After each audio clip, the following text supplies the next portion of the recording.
નમસ્તે વિદ્યાર્થી મિત્રો, ડિજિટલ વિદ્યાલય યુટ્યુબ ચેનલમાં તમારું સ્વાગત છે. વિદ્યાર્થી મિત્રો, આજના વિડીયોમાં આપણે વાત કરવાના છીએ ધોરણ 6 વિષય તમારો ઇંગ્લિશ છે, એમાં યુનિટ 2 છે ટુ મોચો. આ યુનિટ જે છે એનું સંપૂર્ણ સ્વાધ્યાયનું સોલ્યુશન છે આપણે જોવાના છીએ. આગળના વિડીયોમાં આપણે સ્વાધ્યાય 1 છે એનું સોલ્યુશન છે જોઈ ગયા છીએ, તો જે પણ મિત્રોને હજી પણ જોવાનું બાકી હોય તો ખાસ એ પહેલાં જોઈ લેજો, સમજી લેજો, બરાબર. અને સ્વાધ્યાયમાં આગળ વધીએ પહેલાં તમે ચેનલમાં નવા છો અને હજી સુધી ચેનલને સબસ્ક્રાઇબ નથી કરેલી તો આપણી ચેનલ છે એને અત્યારે જ સબસ્ક્રાઇબ કરી નાખો અને બાજુમાં જે બેલ આઇકન છે એ દબાવી દો, જેથી કરીને જેવો પણ તમારા ધોરણનો વિડીયો આવે તરત તમારા સુધી પહોંચી જાય. ચાલો, પેલું એક્ટિવિટી એમાં બે છે કે એમાં પહેલો ક્વેશ્ચન છે કે બે ફકરાના વાક્ય ભેગા થઈ ગયા છે, તે વાક્ય સાંભળો, વાંચો અને વર્ગમાં ચર્ચા કરીને ફકરા છૂટા પાડો. નાવ અને 2 months ago આ બંને ભેગા કરીને ખાતા ફકરો તમારી સામે તમારા બુકમાં હશે. આપણે બે વાક્ય છે અહીંયા અલગ કરીને લખેલા છે. નાવ એટલે કે અત્યારની પરિસ્થિતિમાં કહો તો કે સેલિબ્રેટિંગ ક્રિસમસ આવે, પછી સેલિબ્રેટેડ કે જેની પાછળ ઈડી લાગે, ભૂતકાળ થયેલું છે એની પાછળ ઈડી લાગેલું હોય એવા વાક્ય અલગ કરેલા છે. પછી ડેકોરેટિંગ ધ ક્રિસમસ ટ્રી, પછી ડેકોરેટેડ અવર હાઉસ, શણગાર્યું હતું. પ્રિપેરિંગ અ કેક, તો prepared sweet dishes, received Diwali cards, prepared Diwali cards. Enjoying the music, enjoyed fire crackers. દિવાળીની વાત છે, અત્યારની વાત ક્રિસમસની વાત છે અને આ દિવાળીની વાત હતી, બરાબર. ચાલો, ત્યારબાદ બી છે કે અહીં બે ફકરા છૂટા પાડીને વાક્ય ભેગા થઈ ગયા છે. વાક્ય સાંભળો, વાંચો અને વર્ગ સમક્ષ રજૂ કરો. આપણે અહીંયા આગળ જેમ જોયું સેમ એ જ રીતે છે કે we are celebrating English day today, તો વી આર સેલિબ્રેટેડ તો world environment day on last 5th June, 5 જૂનના અમે આ ડે છે સેલિબ્રેટ કરી ચૂક્યા છીએ. Reena and Rashmi are decorating the classroom, એ ક્લાસરૂમ તૈયાર ડેકોરેટ શણગારી રહ્યા છે. તો we invited over SMC member, બરાબર, ઇન્વાઇટેડ આમંત્રણ આપ્યું હતું. Bhanu is talking with a student of first standard in English. Our principal welcomed the member, પ્રિન્સિપાલે એનું સ્વાગત કર્યું. The student of first standard are smiling at him. The spelling are growing now, sapling growing now, sapling growing now. Hour garden is green now. The sapling is growing now અને our garden is green now. Activity 3 છે question 2માં કે નીચે આપેલા વિધાનો ખરા હોય તો true અને ખોટા હોય તો ફોલ્સ લખો. તો મોટું વોઝ અ રેટ, તો તમે આગળ જે એક્ટિવિટીમાં જે આપેલું છે પાર્ટ છે, જે તમને આગળ આપેલી છે સ્ટોરી, એ વાંચી હોય તમને અંદાજ આવી જાય, બરાબર. તો એની ઉપરથી જ આપણે છે આન્સર આપ્યા છે. તો એમાં પહેલામાં શું આવશે? ફોલ્સ આવશે, બરાબર. પછી મોટું એન્જોયડ સ્વિમિંગ, તો વિધાન કેવું છે? સાચું છે. છોટું જમ્પ્ડ આઉટ ઓફ વોટર, વિધાન કેવું છે? ખોટું, એટલે ફોલ્સ. મોટું શાઉટેડ એન્ડ શાઉટેડ, બૂમો જ પાડ્યા કરતું, તો વિધાન કેવું છે? ખોટું. પછી છોટું વોઝ સેટિસ્ફાઈડ, તો વિધાન કેવું છે? ટ્રુ. મોટું ચેકડ છોટું સ્વિમ સ્વીટ, તો આ વિધાન ખોટું. મોટું વોઝ સ્વિમિંગ ઇન પોન્ડ, વિધાન કેવું છે? ખોટું છે, બરાબર. ચાલો, હવે ત્યારે છે કે નીચેના વાક્ય કોણ બોલે છે અને કોણ બોલી શકે છે, કોણ બોલે છે અને કોણ બોલી શકે છે. કે જો છોટું હોય તો સી લખવાનું, મોટું બોલે તો એમ લખવાનું, અને બંને બોલતા હોય તો સી ને એમ બી લખવાનું. ચલો, પેલું છે કે ડોન્ટ ડિસ્ટર્બ મી, આ વાક્ય કોણ બોલે છે? તો કે મોટું બોલે છે. હી જમ્પ્ડ આઉટ, ચાલો આ આન્સર જે છે તમારે કોમેન્ટ કરીને કહેવાનું છે કે આમાં આ વાક્ય કોણ બોલે છે. મોટું બોલે છે તો એમ કોમેન્ટ કરજો, છોટું બોલે છે તો સી કોમેન્ટ કરજો, અને બંને બોલે છે તો સી અને એમ કોમેન્ટ કરજો, બરાબર. ખાસ કોમેન્ટ કરજો, કોમેન્ટ કરવાનું ભૂલતા નહીં. ત્યારબાદ છે ત્રીજું કે ભાઈ યુ કેન ગો બેક નાવ, તો આ વાક્ય કોણ બોલે છે? છોટું બોલે છે.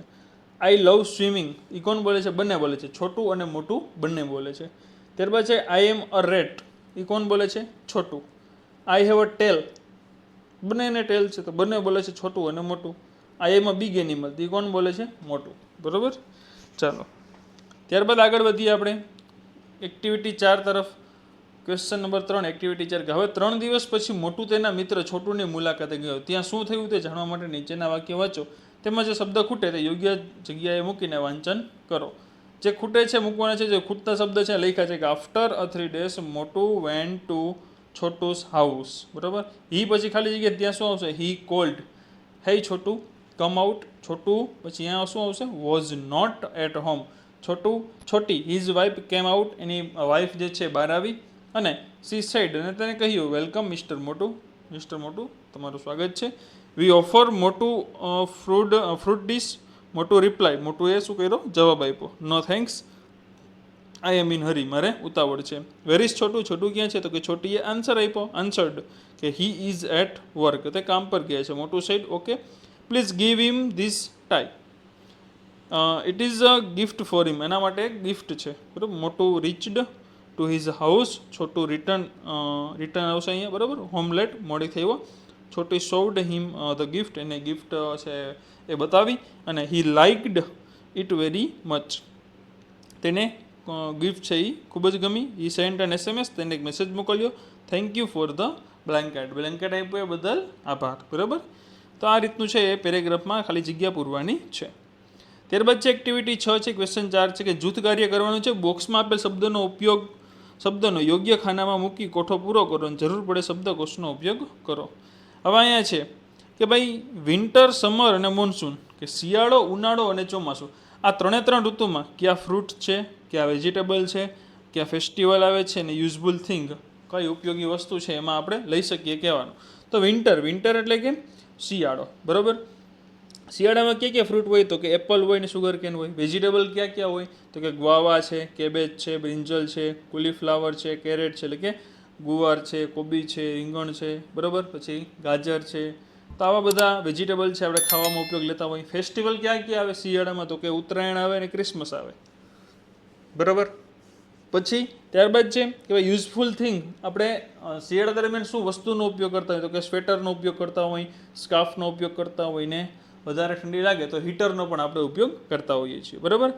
તેવી જ રીતે સમર એટલે કે ઉનાળામાં ક્યાં ફ્રૂટ હોય છે, તમે ખ્યાલ હશે, હમણાં જ ઉનાળો પૂરો થયો છે, બરાબર. તો કે ગ્રેપ્સ, દ્રાક્ષ હોય, મેંગો હોય, કેરી અને વોટરમેલન એટલે કે તરબૂચ. વેજીટેબલ ક્યાં તો કે બીટર ગોર્ડ, પોટેટોસ અને ઓનિયન, ડુંગળી છે, બટાકા છે, એવી વગેરે ઘણી બધી વસ્તુઓ છે આપણે જનરલી વધારે પડતી એ ઋતુ હોય ત્યારે આપણે ખાતા હોઈએ છીએ. ચાલો, ફેસ્ટિવલ, તહેવાર કયો આવે છે, તો કે એમાં હોળીનો તહેવાર આવે છે, શરૂઆતમાં જ આવે છે. આપણે કઈ થિંગ એટલે વસ્તુ કઈ ઉપયોગ કરતા હોઈએ, તો કે ફેન, પંખાનો વધારે ઉપયોગ કરીએ. ગોગલ્સ એટલે કે ચશ્માનો ઉપયોગ કરતા હોઈએ છીએ, ને એર કન્ડિશનર એટલે કે એસી, બરાબર, એનો આપણે ઉપયોગ કરતા હોઈએ છીએ વધારે ગરમીમાં લાગે તો. પછી છે મોન્સૂન એટલે કે ચોમાસા દરમિયાન ક્યાં ફ્રૂટ ખાઈએ, તો કે બનાના અને જાંબુ, કેળા અને જાંબુ, બરાબર. સૌથી વધારે કયો વેજીટેબલ એમાં ખવાતો હોય છે, તો કે લેડીઝ ફિંગર એટલે કે ભીંડો. ફેસ્ટિવલ ક્યાં આવે ચોમાસામાં, તો કે મોસ્ટ ઓફ ચોમાસામાં જ આવે. દિવાળી આવે, રક્ષાબંધન આવે, જન્માષ્ટમી આવે, બરાબર. વેકેશન પડે જન્માષ્ટમીનું. કયો આપણે ઉપયોગ કરીએ, તો કે અમ્બ્રેલા અને રેનકોટ એટલે કે છત્રી અને રેનકોટનો આપણે ઉપયોગ કરતા હોઈએ છીએ, બરાબર. ચાલો, આ રીતનું આપણે અહીંયા કોષ્ટક છે એ પૂરું કરવાનું હતું. ઉપર તમને જે શબ્દ આપેલા છે એમાંથી જ આપણે લેવાના હતા, બહારથી ક્યાંયથી લીધા નથી, બરાબર. ચાલો, ત્યારબાદ છે કે કોઠાને નીચે આપેલા વાક્ય સાંભળો. કોષ્ટક જે છે તમે જોઈ શકો છો, બરાબર. તેમાં તમને નીચે વાક્ય આપેલા છે, બોલવાના છે ને વાક્યો કયો દિવસ સૂચવે છે તે નોંધો, અને તે દિવસ કોઠામાં યોગ્ય ખાનામાં લખો. તો our teacher talk about in the assembly, તો એમાં હિન્દી દિવસ વિશે વાત થતી હતી, બરાબર. We watched a play about Gandhiji and Sardar Patel, તો એ રિપબ્લિક ડે, સ્વતંત્ર દિવસ છે એની વાત થતી હતી. Student played the teacher role, ટીચરનો રોલ આપણે ક્યારે કરતા હોય, તો કે ટીચર્સ ડે હોય ત્યારે, રાધાકૃષ્ણનો જન્મ દિવસ, બરાબર, ટીચર્સ ડે તરીકે મનાવીએ છીએ. We collected photographs and information about doctor Ambedkar, બરાબર. તો આપણે ક્યારે હોય, તો કે આંબેડકર જયંતિ હોય ત્યારે આ વસ્તુ વધારે પડતી કરીએ છીએ. We plan a quiz on the poets and write of Gujarat, તો મધર ટંગ ડે, માતૃભાષા દિવસ. ત્યારબાદ છઠ્ઠું છે, our school has vacation but we gathered to plant sapling in our garden, તો શું આવે, તો વર્લ્ડ એન્વાયરમેન્ટ ડે, બરાબર, પર્યાવરણ દિવસ. અવર school has a holiday but we gathered two remember Gandhiji, તો ગાંધી જયંતિ હોય, બરાબર. પછી વી સેલિબ્રેટેડ પ્રવેશોત્સવ ક્યારે હોય, તો કે પ્રવેશોત્સવના દિવસે, સ્કૂલ જ્યારે શરૂઆતમાં ફરી પછી નવું સત્ર ચાલુ થાય ત્યારે. We participated in the sport day, તો ત્યારે શું હોય, તો કે સ્પોર્ટ ડે હોય, બરાબર. We watched a children's film on that day, તો કયો દિવસ હોય, ચિલ્ડ્રન્સ ડે એટલે કે બાળ દિવસ, બરાબર. ચાલો, ત્યારબાદ છે આગળ વધીએ આપણે એક્ટિવિટી 7 તરફ. હવે નીચેના વાક્યોને આ પ્રમાણે બિફોર અથવા તો નાવમાં વર્ગીકૃત કરો. તો જે ઘટના પહેલાં થઈ ગઈ છે એમાં આપણે બિફોર, અને જે ઘટના ચાલી રહી છે એમાં શું કરશું, નાવનો ઉપયોગ આપણે કરશું. એમાં પહેલું છે કે રિપલ એન્ડ હેતલ પ્રિપેર્ડ, ખબર કેમ પડશે, પ્રિપેર્ડ રંગોળી, તો રંગોળી એને તૈયાર કરી લીધી જ છે ભૂતકાળમાં, તો પ્રિપેર્ડ આવ્યું, શું આવ્યું, પ્રિપેર્ડ, ઈડી લાગ્યું એટલે શું આવશે એમાં, બિફોર. પછી જીગર એન્ડ જિગીસા are skipping ropes, skipping ropes, બરાબર, તો એ શું આવશે? નાવ. અત્યારે ઘટના ચાલી રહી છે. આઈએનજી જેની પાછળ લાગે, આઈએનજી એટલે કે આ ક્રિયા ચાલુ વર્તમાન કાળની છે, હાલમાં ચાલુ છે, એમાં શું આવશે? આપણે નાવનો ઉપયોગ કરશું. અને જેની પાછળ ઈડી લાગે છે એમાં આપણે શું તો કે બિફોરનો ઉપયોગ કરશું, બરાબર. ચાલો ત્યારબાદ આગળ જોઈએ આપણે ત્રીજું કે Prakash travelled by cycle. Travelled ED લાગ્યું એટલે શું આવશે? એમાં બિફોર આવશે. Javed covered the open fruit. Cover ઢાંક્યા એટલે એમાં શું આવશે? Before. Devangi is practising garba. Garba તૈયારી કરી રહી છે, તેમાં શું આવશે? Now. Nirav and Janki helped Tanvi. Helped મદદ કરી, બરાબર, તો એમાં શું આવશે? Before. Mister Desai arranged the programme. Arranged એને કરી લીધો હતો એટલે શું આવશે? Before. My mother is writing a letter. પત્ર લખી રહી છે, તેમાં શું આવશે? નાવ. આઈ વોકડ 3 કિલોમીટર્સ. હું ચાલી ચૂકી છું 3 કિલોમીટર, તેમાં શું આવશે? બિફોર. આશીષભાઈ પેસ્ટેડ ફોટોગ્રાફર. તેમાં શું ફોટોગ્રાફ્સ, તેમાં શું આવશે? બિફોર આવશે, બરાબર, કારણ કે ભૂતકાળમાં ક્રિયા થયેલી છે. ચાલો ત્યારબાદ છે આપણે આગળ વધીએ કે નીચેના શબ્દો જે છે, છેલ્લી તમારી એક્ટિવિટી છે એમાં છે કે TER ER કે OR લગાવીને પૂરા કરવાના છે. તો ડોક્ટરમાં શું આવે? DOCTOR. તો એમાં પાછળ શું લગાડ્યું આપણે? OR. ટીચરમાં શું લાગ્યું? તો કે ER. ફોટોગ્રાફરમાં તો કે ER. પોટરમાં તો કે TER POTTER. પછી એન્જિનિયરમાં ER. ઓફિસર તો ER આવશે એમાં. શોપકીપરમાં ER લાગશે. કંડક્ટરમાં OR લાગશે. કાર્પેન્ટરમાં TER લાગશે. ડ્રાઈવરમાં ER લાગશે. ફ્રૂટ સેલરમાં ER અને એક્ટરમાં OR. બધામાં જે રેડ કરેલા છે અને અંડરલાઇન કરેલી છે એ પાછળ શબ્દ આપણે લગાડેલા છે. ક્લિયર? ચાલો તો અહીંયા તમારું જે યુનિટ નંબર 2 હતું કે ટુ મોચો, એનું સંપૂર્ણ સ્વાધ્યાયનું સોલ્યુશન છે અહીંયા કમ્પ્લીટ થઈ ગયું, બરાબર.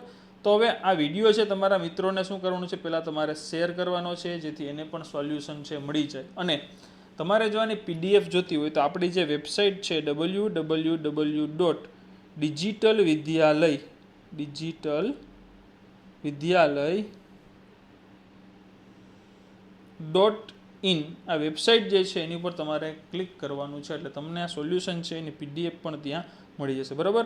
અને બીજું એ કહેવાનું છે કે તમે ચેનલમાં નવા હોવ અને હજી સુધી આપણી ચેનલ છે એને સબસ્ક્રાઇબ ન કરી હોય તો અત્યારે જ આપણી ચેનલ છે એને સબસ્ક્રાઇબ કરવાનો અને બાજુમાં જે બેલ આઇકન છે દબાવી દેવાનો, જેથી કરીને જેવો પણ તમારા ધોરણનો વિડીયો આવે તરત તમારા સુધી પહોંચી જાય, બરાબર. ચાલો મિત્રો મળીએ આપણે નવા વિડીયોમાં. ત્યાં સુધી આવજો મિત્રો. જય હિન્દ, જય ભારત.